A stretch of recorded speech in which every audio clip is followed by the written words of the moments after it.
শেখ হাসিনার প্রেতাত্মারা এখনো বাংলাদেশের প্রতিটি পরতে পরতে বসে আছে। তারা ষড়যন্ত্র করতেছে। তাদের এই ষড়যন্ত্রকে আমাদেরকে মোকাবেলা করতে হবে। ভারতীয় সর্বনাশ হাসিনা সরকারের বিরুদ্ধে আমরা যে গণ আন্দোলন গড়ে তুলেছিলাম, সেই গণ আন্দোলনের গণ বিস্ফোরণ গড়েছিল গত জুলাই মাসে। আমাদের দেশের সমস্ত ছাত্র জনতা, মেহনতি জনতা এই ভারতের বিরুদ্ধে সোচ্চার থাকবে এবং বাংলাদেশে ভারতের পক্ষে কথা বলার মতো একটি লোকও থাকবে না। সেই পরিবেশ সৃষ্টি করে আমরা অবশ্যই ভারতকে সঠিক জবাব দেব।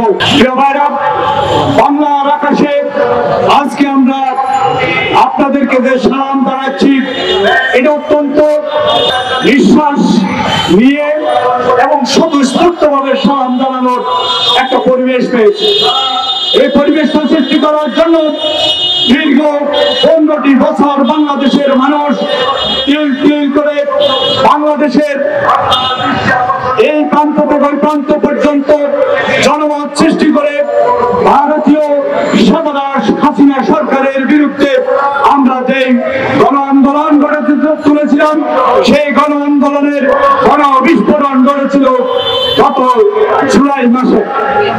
সেই জুলাইয়ের সমাপ্তি ঘটেছিল 36শে জুলাই বা 5 আগস্ট।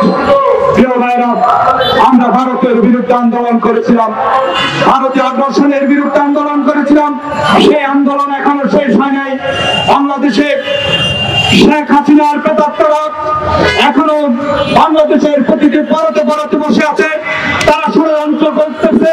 তাদের এই ষড়যন্ত্রকে আমাদেরকে মোকাবেলা করতে হবে। ভারতীয় জোট এবং এই দেশের সাধারণ ছাত্র জনতা যেভাবে হাসিনাকে বিতাড়িত করেছে, বাংলাদেশের রন্ধ্রে রন্ধ্রে বসে থাকা হাসিনার প্রেতাত্মাদেরকে সেভাবে চিহ্নিত করে বিতাড়িত করতে হবে। প্রিয় ভাইরা, আজকে আওয়ামী লীগের সেই দোসররা বাংলাদেশের আদালতের মাধ্যমে বাংলাদেশের হাসপাতালে চিকিৎসা পাচ্ছেন। আমি হাজী সেলিম এবং অন্যান্য শাহজাহান সাহেব, উনিও আদালতের মাধ্যমে চিকিৎসার জন্য আবেদন করেছিলেন। কিন্তু আমি বলতে চাই, এই শাহজাহান সাহেব যে কাজটি করেছিলেন, ভালো দিয়ে বেগম খালেদা জিয়াকে গুলশানে আটকে রেখেছিলেন। আমরা মার্চপাস্ট ডেমোক্রেসিতে সেদিন রাস্তায় নামতে পারিনি। আমাদেরকে পাখির মতো গুলি করে হত্যা করে হয়েছিল সে ভারতের নির্দেশে। সেই শেখ হাসিনাকে আমরা এই দেশ থেকে বিতাড়িত করেছি, কিন্তু ভারতের আগ্রাসন এখনো আমাদের উপর চলমান। ভারত আমাদেরকে চায়না যে বাংলাদেশের স্বাধীনতার সার্বভৌমত্বে টিকে থাকুক। তাই ভারতের পররাষ্ট্রমন্ত্রীর এই বক্তব্যের জোরালো প্রতিবাদ জানিয়ে আমাদের দেশের সমস্ত ছাত্র জনতা, মেহনতি জনতা এই ভারতের বিরুদ্ধে সোচ্চার থাকবে এবং বাংলাদেশে ভারতের পক্ষে কথা বলার মতো একটি লোকও থাকবে না।